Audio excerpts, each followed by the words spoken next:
जीवन में कभी भी आप इस बात का पछतावा ना करें कि मैं ये नहीं कर पाया, मैं ये नहीं बन पाया। अमेरिका के महान राष्ट्रपति अब्राहम लिंकन की मैं एक ऑटोबायोग्राफी पढ़ रहा था। उसमें उन्होंने बहुत ही सुंदर बात कही, बहुत ही अच्छी बात कही कि आप जीवन में जो भी बने उसी में आप सर्वश्रेष्ठ बने। कहने का उनका अर्थ ये था कि ज़रूरी नहीं है कि आप बहुत बड़े जीवन में कोई ऐसा काम करेंगे तभी आपकी प्रसिद्धि होगी।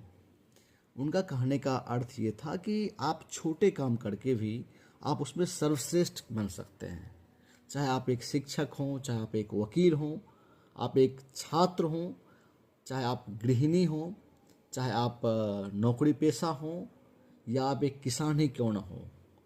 अगर आप उसी काम में इतनी दक्षता हासिल कर लेते हैं कि जब आप उस काम को करते हैं तो आप दूसरों से अलग करते हैं, दूसरों से बेहतर करते हैं और यहाँ तक कि सबसे सर्वश्रेष्ठ करते हैं। तो उनके कहने का अर्थ यही था कि आप जो भी काम करें, जिस क्षेत्र में भी करें, उसी में आप सर्वश्रेष्ठ करने की कोशिश करें, वही आपकी सफलता है। जब मैंने उनकी पंक्ति को पढ़ा तो बहुत रोमांचित हो उठा कि इंसान कितनी बड़ी बड़ी बातें सोचता है और वह छोटी छोटी बातों को भी सही से नहीं कर पाता है। इसी कारण से वो बाद में बहुत दुखी होता है, परेशान रहता है, हमेशा अपने आप से शिकायत करता है, दूसरों से शिकायत करता है।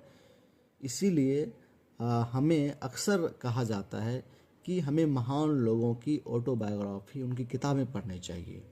मेरा सौभाग्य रहा है कि बचपन से मुझे इस तरह की किताबों का पढ़ने का शौक़ रहा है।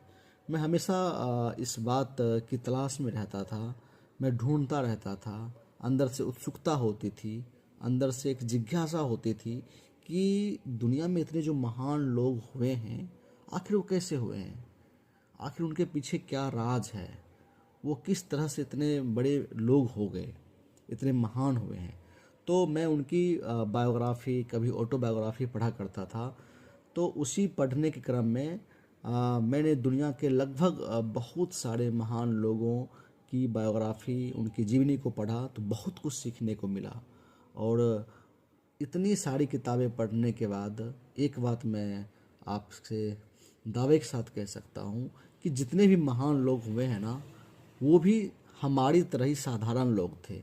वो भी संघर्ष करते थे, वो भी गरीबी के तकलीफ से जूझते थे, हमारी तरह वो भी दुखों के बहुत सारे ऐसे लम्हों को जिया है जो हम अक्सर जीते हैं। वो भी हमारे जैसे ही है।